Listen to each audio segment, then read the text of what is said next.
Hello and welcome to the Car Care Nut channel. So in today's video, we're going to take you on a tour of the 2021 Toyota Sienna Hybrid. Should you buy one? Is it good? Is it better than the previous one? And some odds and ends in between. I was there the day this thing showed up from the factory and we went through it. We had technical training. So today I'm going to share with you kind of a different review than you normally see with typical car journalists complaining about materials and soft touch materials and all this.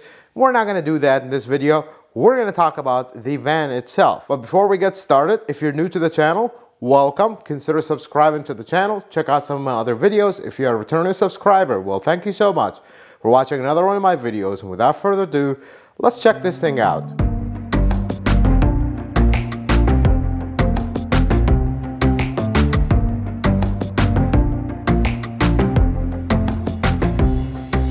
So a small overview before we get started. So the 2021 Sienna Hybrid is hybrid. It's only offered in hybrid drivetrain, and some people have mixed feelings about that.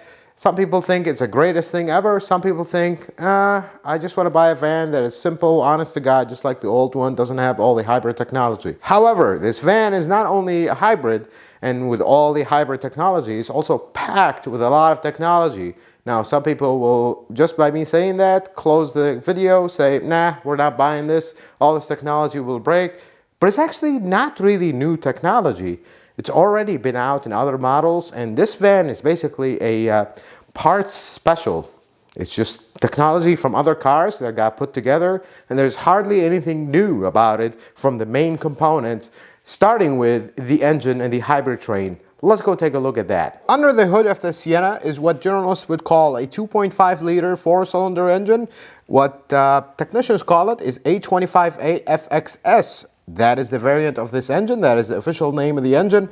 It's a 2.5 liter. And guess what? There's nothing new here.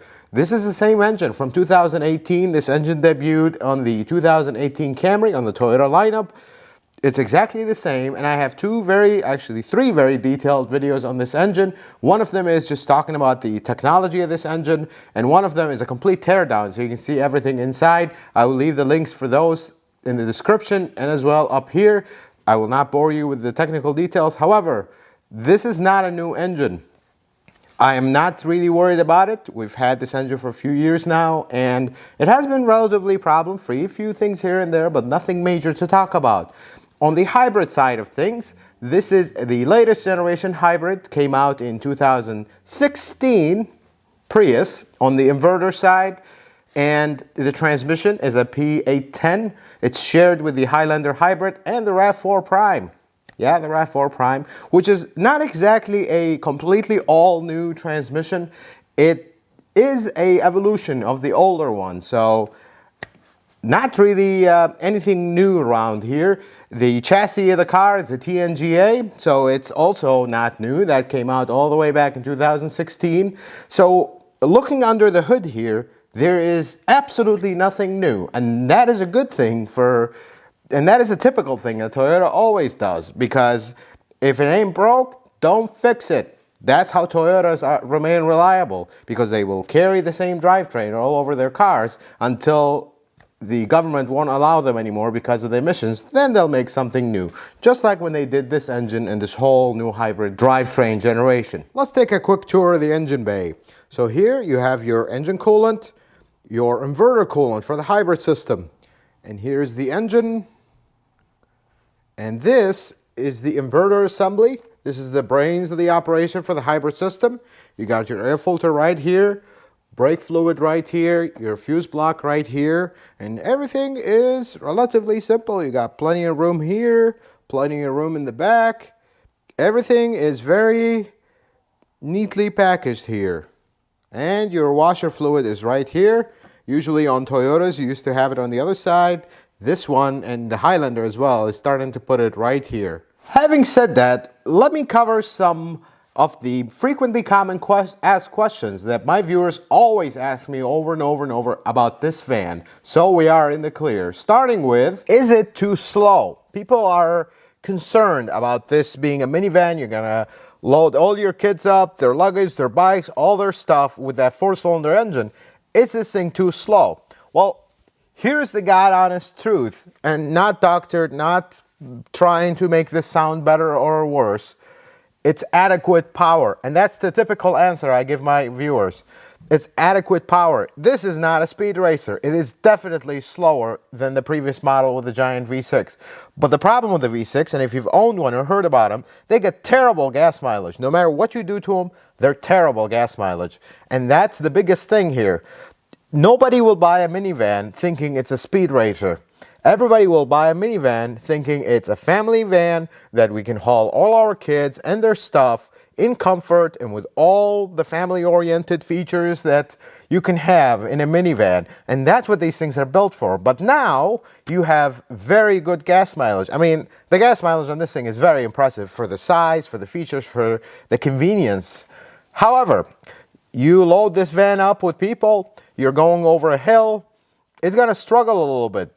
Not to a point where you're going to have to push the car, but your gas mileage will suffer a little bit. But then once you pass the hill, life is back to good. It's adequate. Taking off, just like in the typical fashion of hybrids, it'll take off like a rabid ape. But after that, you're gonna feel it. It's heavy. It's not as fast on pickup. So from 50 miles an hour to 45, it's not going to be the fastest going up to 45. Once you get to 45, things get a little better. And the biggest thing, folks, you can't have both worlds. You can't have a fast engine that gets great gas mileage. There is no such thing in big cars, big heavy vans like this one. So if you really want a speed racer in a minivan, the old one is better. But if you want a sufficient power with very good gas mileage, then I think this minivan is for you. And one thing I noted during my test driving, the regenerative braking, and for those that are not familiar with what regenerative braking is for hybrids, when you press the brakes, the van is actually not using the hydraulic brakes. It is using the electric motors to recharge the battery. And I noticed something about this van. Because it's big and heavy, the regen braking is really quick at charging that battery. And that is something as an added bonus. When you compare this to a Prius, the Prius is very heavy, it's very light. You press the brakes, yeah, there's regen braking, but it's not as rapid as this one. Which, by the way, if you're considering buying this and you're not familiar with hybrids, the regen braking makes your regular disc brakes last a very long time. Something that the previous model was not known for. The brakes wore out very quick on the previous model. On this one, I anticipate they're going to last much longer because most of the time you're using regen braking. And the next most frequently asked question is the back seat. Yes, folks, you cannot remove this back seat. And people complain about this. People say, I will never buy a van because the previous one you could remove the back seats and I can make this flat loading floor. The only reason this back seat cannot be removed is because there's an airbag inside of here. So we go back to safety. These vans are not aimed toward cargo vans where you can empty all the interior out and use it as a cargo van. They're mainly focused for families. And in order to get to the safety rating that they want to make this the safest van, so when your precious ones sit here, they are the most protected. They had to put an airbag inside the seat. And that's the only reason why you can't remove the seat. You remove the seat, you have to unplug the airbag, and now you got a warning light. Which, by the way, you can remove these seats. There's 4 bolts that you can remove. There's plenty of videos online to do that. I will not make a video on that because I don't think that is something you should be considering doing, because disabling the airbag compromises the safety of the van, and that's not a good idea. But if you really must remove the back seats, you can, but just know your airbag light will be on and you're compromising the safety of the van. In my opinion, that's not a good idea. You can push the seat all the way forward, gives you plenty of space, but as far as completely removing it with ease, that is just not a thing because of the airbag. Now, any new model that comes out, its success is measured by how much it improved over the previous model. I'm not going to go into how many cup holders it has and all that. We're going to go mechanical stuff. Is this more reliable than the previous one, other than the engine and the hybrid system? Let's talk about some of the things that are better on this van, that were significantly improved over the previous one. Starting with the chassis. Now, the previous chassis was great. It had no real issues. However, that van was not the best handling van in the world. It had a very light steering. Some people thought it was not very stable at highway speeds. Now this one has the TNGA platform, which now is shared between a lot of models. It makes these cars lower to the ground, which can be a negative. However, these things handle really good for what they are. Now, don't mistake this for a sports car that can hug the turns like you're on a racetrack. However, for its purpose, for its size, it is very impressive how stable this thing is. Even at highway speeds, I tested the one behind me at highway speeds. It was very stable. It was very pleasant. It didn't feel, you drove at normal speed limits. It felt very stable. You didn't feel like the car was flying and now you have to back down because you were afraid. So another improvement under the hood, which is, I think, is significant. So the strut mounts. The previous model was notorious for these strut mounts to rot out and they start making noise, and most people will be driving it and they don't even notice until the strut mount completely fails. This is, I will admit, more common in the Rust Belt states where we use road salt to destroy our cars in the winter, like we're in the state where I live in Illinois. However, they were also common for water to accumulate on top of the strut mount, and now you have issues. In the new model, and it's really hard to show you here, they put a plate that sits on top of that strut mount. That way water deflects from on top of it, and now you're not going to have these constant motor strut mount failures. That is a huge improvement. It was something very simple, but they thought of it, and this is what makes Toyotas their continuous improvement theme, because for the most part, even if it's TNGA and different chassis, they're similar in construction wise in the front suspension. And one of the key features of every minivan is the sliding door or the power sliding door. Now I could tell you all how this thing is made and what are the improvements, but I'd rather show you. So let's go inside and I'll show you. So here's the inside of a sliding door. You got the motor right here, which from experience, I've seen all the generations. This is the smallest one yet. It's tiny. And then the cable is right here. The nice thing that is a carryover from the previous model is that this cable is replaceable separately from the motor. The two cables go right here, and I'll show you outside. Everything is very simplistic. There used to be in the previous model an overcomplicated cable behemoth here that all this wire from the door comes in, but in this one it is much more simplified, looks much smaller, so that's a huge improvement. Everything else in the door is exactly the same. You got the door lock actuator right here. Everything looks pretty similar to the previous one. You got all the lock mechanism right here that controls the handle.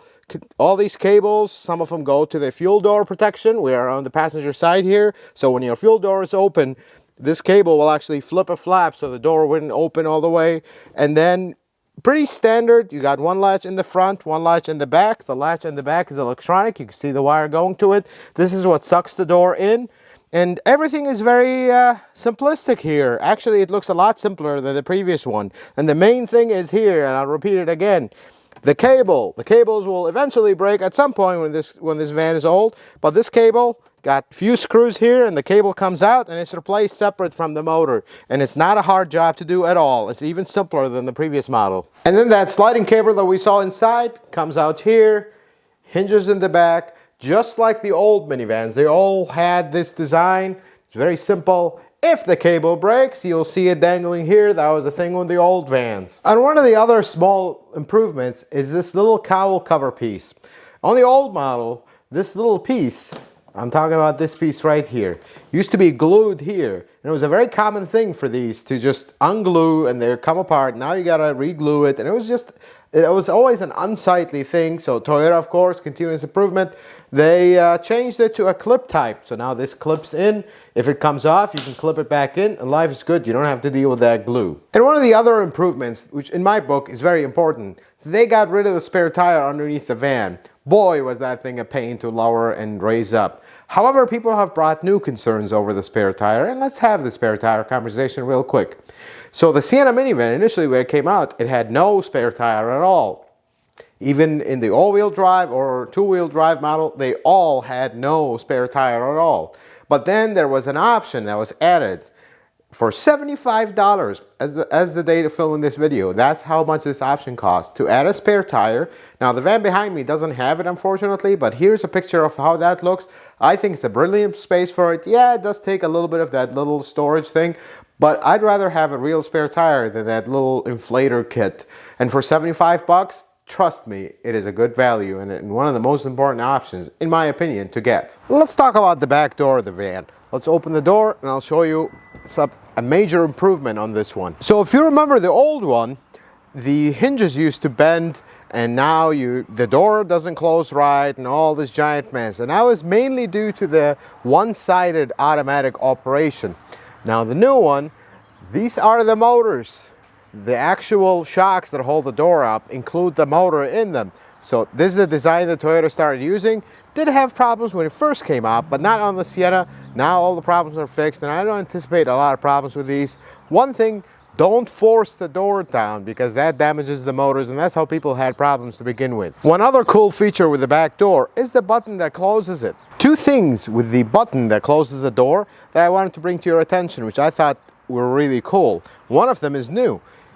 This closes the back door, nothing special about it, it's a carryover from the previous model. But what's cool about it is if you double tap it, it'll actually lock the doors of the car. That is really convenient because if you're packing something out of the back and you want to close the door and lock the car and walk away, you just double tap this and it'll lock the door. Another cool thing, not exclusive to the Sienna, but I thought I'd bring it up, is if you press and hold this button, you can actually change the opening height of the automatic door.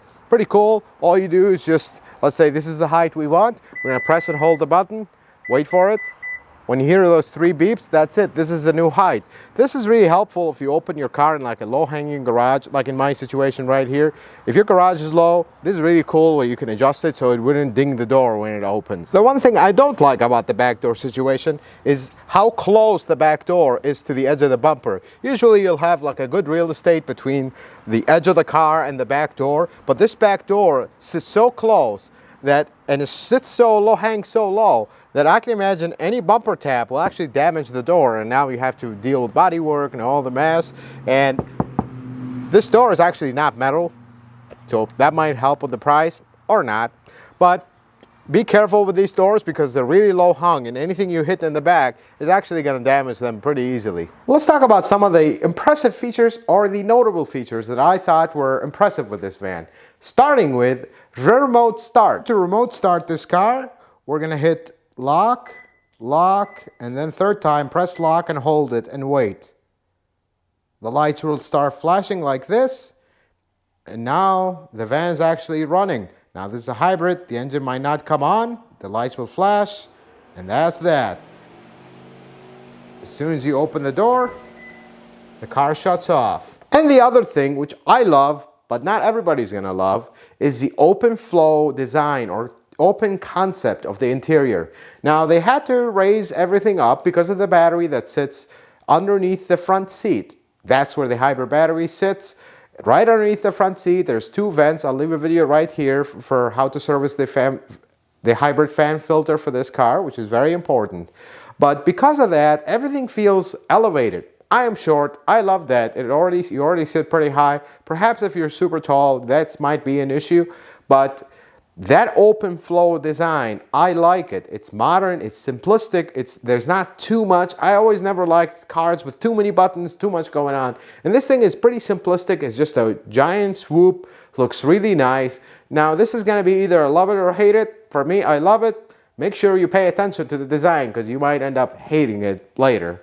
Just thought I'd bring this up. Now let's talk about some things that I think you should know if you own one of these or you're considering buying one. Starting with the back seat. Yes, I am sitting in the back seat and it's outside of the van. It's like I told you, this is really a deal breaker, you can remove the seats. I don't recommend it, but you can. However, I highly recommend you don't walk away from this van just because the back seat can't be removed out of the car. This is one of the greatest minivans ever made, and there's very few minivans that will compete with it in reliability. Maybe they'll have more features, but reliability and dependability, this is one of the best.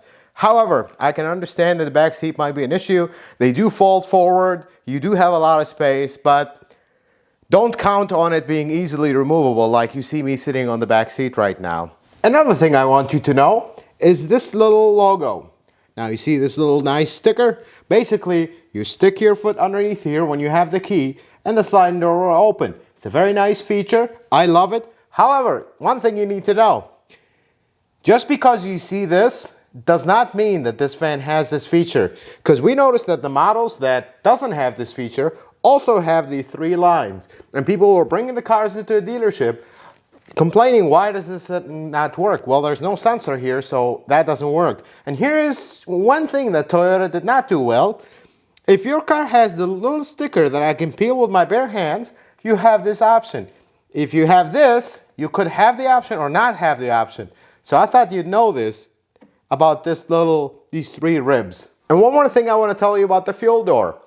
When you open the fuel door, you have 30 minutes to complete your fuel up. Now people will say, why would I open my fuel door and leave it for 30 minutes and then refuel? If you're on a trip and you stop by, pop the thing, and then you decide to go to a restaurant. That's just one quick example.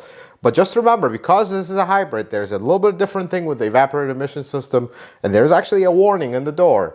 Just thought I'd throw this one in so you'd know about it. The battery of the Sienna is located all the way in the back. You just pop this one cover, and the battery is right there. But this is a hassle to jump it, so if you want to jump start this car, here's what you do. So you're going to open this fuse block cover under the hood, and here's your positive jump point right here.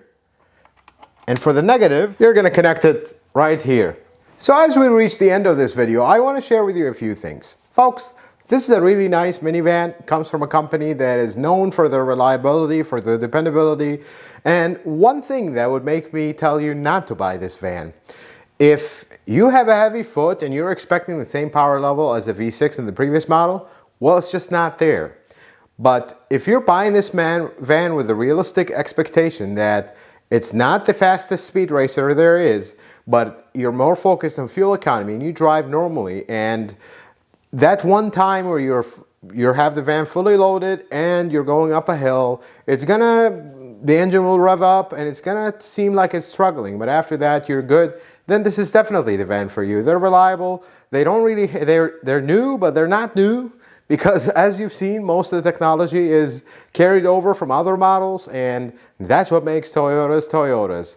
If you're buying this van and you already own it, I wish you the best. I hope it serves you well and you don't have any issues with it. If you like this video, consider giving it a thumbs up. If you're not a subscriber, consider subscribing to the channel. Check out some of my other videos. And until the next video, folks, may the Lord bless you and keep you, and you have a wonderful day.